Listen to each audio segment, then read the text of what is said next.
विचारक्रांतीच्या सर्व युवक आणि युवतींना माझं सप्रेम जय भीम. उद्या दिनांक 12 तारखेला राष्ट्रमाता राजमाता स्वराज्य संकल्पक माँसाहेब जिजाऊ यांचा जन्मदिन अर्थात जयंती उद्या असणार आहे. आणि असं असताना विचारक्रांतीच्या माध्यमातून कोणताच नियोजित कार्यक्रम उद्याच्या दिवशी नसणार आहे.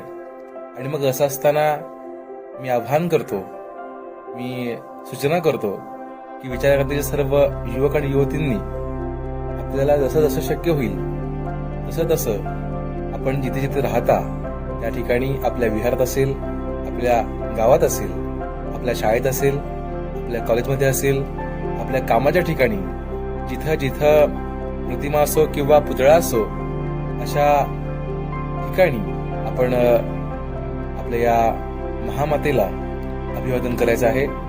आणि त्याचं क्षणचित्र आपल्या विचारक्रांतीच्या व्हॉट्सअपच्या ग्रुपवरती पाठवून द्यायचं आहे. बघा, एक गोष्ट लक्षात घ्या बांधवांनो, की आपण या राष्ट्रमाता राजमाता मा जिजाऊ साहेबांचे आपण वैचारिक वारसदार आहोत. त्यामुळे म्हणून आपण या माँसाहेब जिजाऊंचे वैचारिक वारसदार म्हणून या महामातेला आपण अभिवादन केलं पाहिजे आणि यांच्या कार्याचे ऋण आपण लक्षात ठेवले पाहिजेत अशी आपणास मी सूचना करतो.